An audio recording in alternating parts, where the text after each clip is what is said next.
एक ऐसा देश जहां गन वॉयलेंस बहुत ही रेयर है। जापान के former prime minister Shinzo Abe के मर्डर पर बहुत से क्वेश्चंस उठाते थे।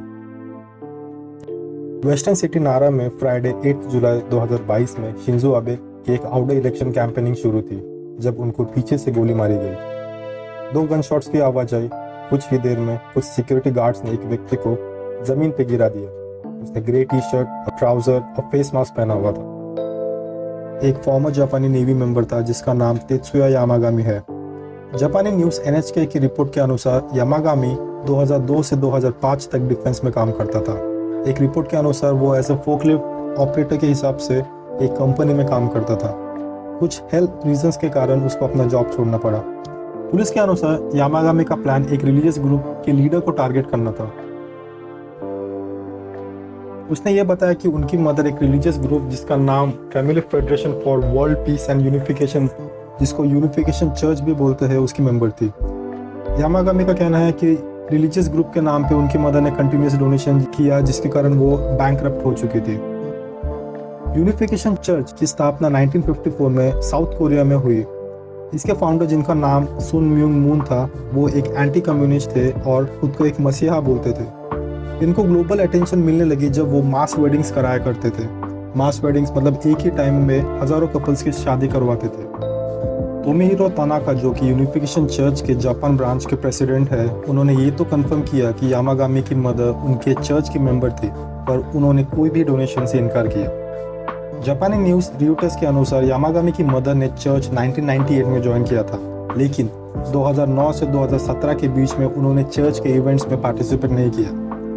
2 से 3 साल पहले उन्होंने फिर से चर्च में जाना शुरू कर दिया, उनके इवेंट्स को अटेंड करने लगी। तानाका ने बताया कि आबे ने उनके चर्च को बहुत बार सपोर्ट किया था। वो कई बार इवेंट्स में एज ए गेस्ट भी बुलाए जाते थे। आबे ने चर्च के ग्लोबल पीस मूवमेंट में भी सपोर्ट किया था।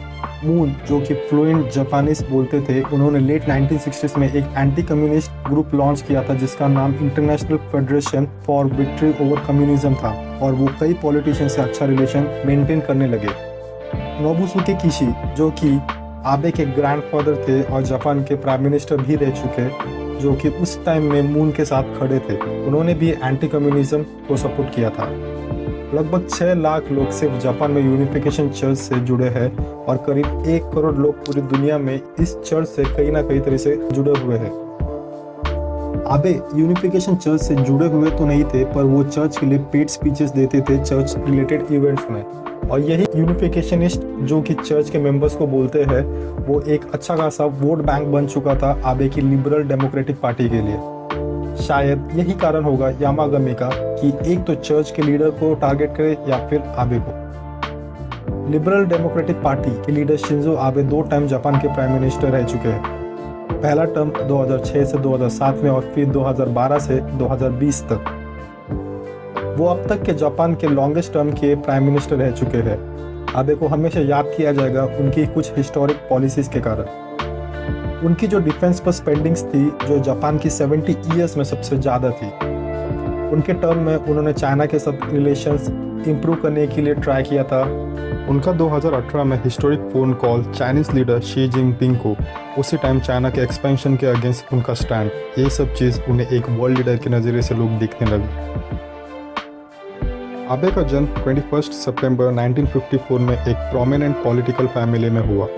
उनके ग्रैंडफादर और ग्रेट अंकल दोनों भी जापान के प्राइम मिनिस्टर रह चुके हैं, और उनके फादर वो भी LDP पार्टी के जनरल सेक्रेटरी रह चुके हैं।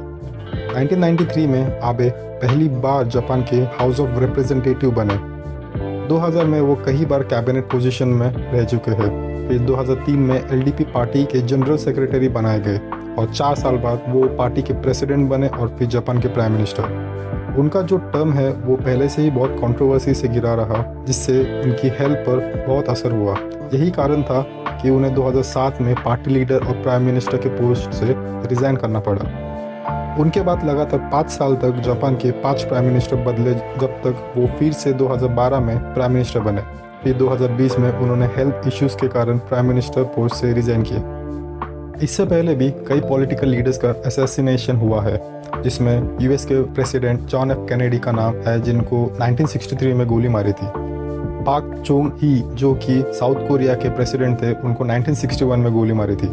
इंडिया की पहली female prime minister Indira Gandhi को 1984 में मारा गया था। 2006-2007 में आबे पहली बार पीएम के तौर इंडिया में आए और उन्होंने इंडियन पार्लियामेंट को एड्रेस किया। उसके बाद वो 3 बार इंडिया में आए थे, 2014 में, 2015 में और 2017 में। दूसरा कोई भी जापान के प्राइम मिनिस्टर नहीं जिन्होंने इतने टाइम इंडिया में विजिट किया।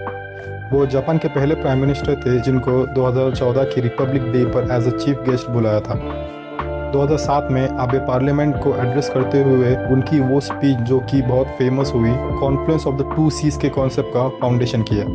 यही कॉन्सेप्ट अभी भी इंडिया और जापान टाइज की एक मेन पिलर कही जाती है। सितंबर 2014 में प्राइम मिनिस्टर मोदी और आबे ने एक बायलैटरल रिलेशनशिप एग्रीमेंट साइन किया था जिसका नाम special strategic and global partnership था। इंफ्रास्ट्रक्चर डेवलपमेंट में भी आबे ने इंडिया में अच्छा खासा इन्वेस्टमेंट किया। हाईलाइटेड प्रोजेक्ट में से एक उनका बुलेट ट्रेन प्रोजेक्ट था और उनका नॉर्थ ईस्ट इंडिया में इंफ्रास्ट्रक्चर बूस्ट। आबे इंडिया के लिए एक बहुत ही वैल्यूएबल G7 लीडर थे जिनका फोकस स्ट्रेटेजिक और इकोनॉमिक डेवलपमेंट में रहा। जब वो इंडिया आए थे तो उनका बहुत ही भव्य स्वागत किया गया। अहमदाबाद में उन्होंने एक रोड शो में भी पार्टिसिपेट किया। उनका दिसंबर 2020 में भी इंडिया के गुवाहाटी में एक विजिट थी, लेकिन CAA के अगेंस्ट प्रोटेस्ट होने के कारण उनका दौरा कैंसिल हो गया। जनवरी 2021 में शिंजो आबे को इंडियन गवर्नमेंट ने पद्म विभूषण दिया जो कि इंडिया का 2nd हाईएस्ट सिविलियन अवार्ड है।